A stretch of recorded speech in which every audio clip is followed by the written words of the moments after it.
In this DD 2018 session, game developers Brandon Sheffield, Audrey Moon and Dan Boutrous chronicle the ups and downs of the development of their vastly different games to help developers better understand the game development process. One that represents a more personal artistic approach, while the other worked with the Spider-Man license.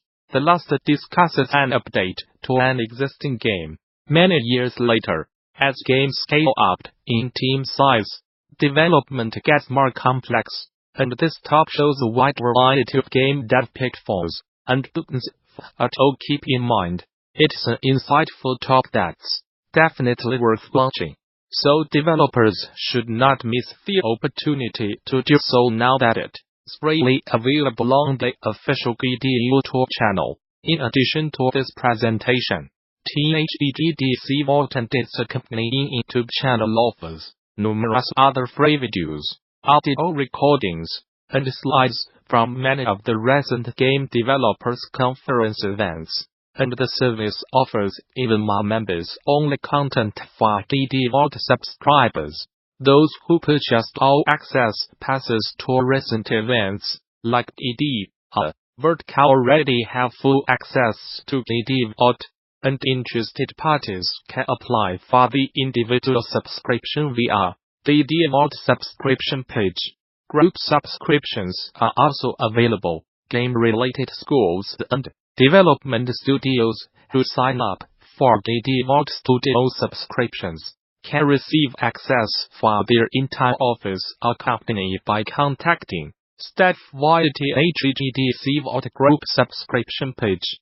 Finally, current subscribers with access issues can contact DD Vault technical support.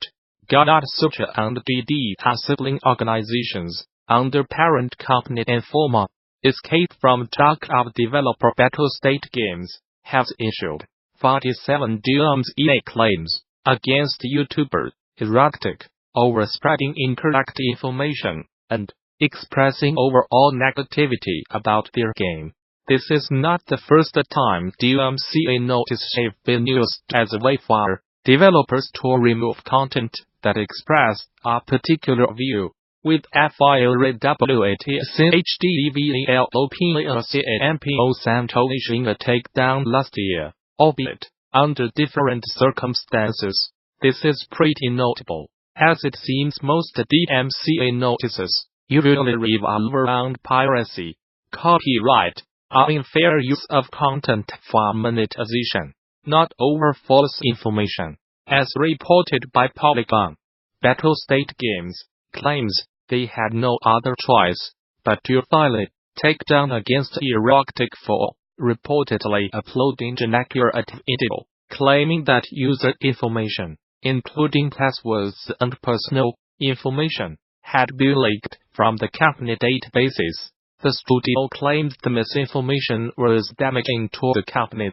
The reason why we acted so strong and so quick is that we had to stop this misinformation about the data leak. A representative of Battlestate's public relations team told Polygon the videos are no longer available on YouTube following the claims. Andrew Opticus since stated explaining that at least 47 of his videos have DMCA claims against them. Battlestate claims they were justified in filing all these claims because of negative hype being expressed in the videos. However, it's worth noting that BATTLASTATEKNEW only 2 of Erratic's videos contained rumors of a security breach. The other 40+ videos it filed DMCA claims against were pulled because of their tone. We had to use this tool in order to stop the wave of misinformation. Going forward, rather than issuing DMCA claims in the future, the Battlestate representative said they will employ more traditional lawsuits for things like defamation instead. It's not about making content, they continued. It's about false accusations. It's about lies. It's about misinformation. We do not want to scare off anybody. It was applied to only this person, and only in this case. So these personalized videos, showcasing the games played and trophies earned by PlayStation users have inadvertently revealed how many people have played each game, thanks to calculations made from trophy stats. It's important to note that this player data is not indicated by video and total sales for any particular game, but it's still pretty notable as this seems to be the first instance of information like this being publicly available. First noticed by Reddit user Gamsta, they explain how these videos, dubbed by Sony as My PS4 Life, can provide player statistics, giving what looks like pretty accurate numbers on how many PS4 users are playing a specific game. Gansta claims to have calculated the figures from information on the trophies provided in the My PS4 Live videos. The personalized videos tell players the name of the rarest trophy they have earned. In addition to how many other players also have the same achievement. By combining these figures with percentages for the trophies provided on the PlayStation website, Gansta says they have been able to figure out how many people have at least started playing the games.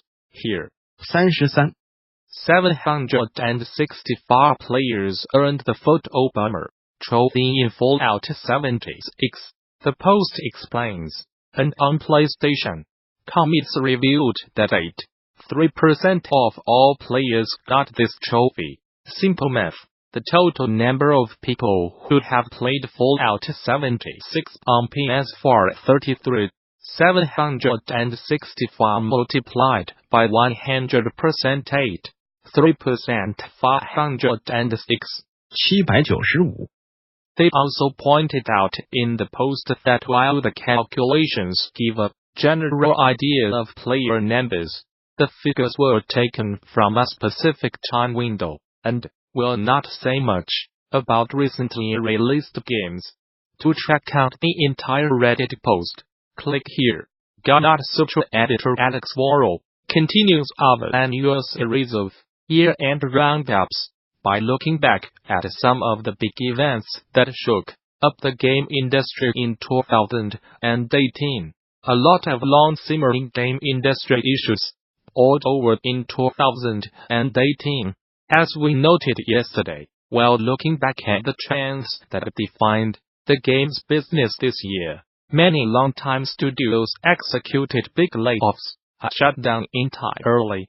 Unionization in the game industry is a hot topic again, and in 2018 game workers unite coalesced and seemed to focus years of chatter into meaningful statements and action. After years of giving chase, French media giant Vivendi finally gave up on trying to acquire Ubisoft and sold off its entire stake in the company to, among others, Ubisoft, Tencent, and the Ontario Teachers' Pension Plan. Iconoclasts finally came out. 2018 was a long one. Before we put it behind us, let's think about which bits we will still be talking about in the year ahead. Telltale Games was not the only studio to fall this year, but it was among the biggest and the most beloved. Despite clear signs of trouble, including reports of a toxic work environment, a big round of layoffs last year, and a legal fight with ousted Kyokavi Brunner, it was still a shock when Telltale initiated its majority studio closure in September, effectively laying off over 200 people with no warning and no severance. They were not alone, either. Telltale's sudden shuttering happened within days of Capcom Vancouver closing and Big Fish laying off over 100 people, meaning the game industry lost 2 big studios and over 500 jobs in the course of a week. In retrospect, this seems a particularly bad year for mass layoffs in the game industry. While Skybound Entertainment works to finish up Telltale's final working, that game with at least some of the original developers, The once beloved studio's abrupt shutdown and failure to pay workers what they are owed, inspiring at least one class action lawsuit, drove many to ask, will TELTALASFAILURA be a catalyst for industry reform? This year, Steam's polite dominance of the PC games industry appears shakier than ever, seen perhaps most clearly the week Valve announced it was formally creating new rev share tiers that give big sellers a break by cutting its take on big earners. The standard 30% take drops to 25% on all post-September earnings over $10 million and 20% over $50 million. Valve seems to be making a serious play to keep top game makers from taking their work elsewhere in the years ahead. This has never been more viable, now that multiple publishers, including Bethesda,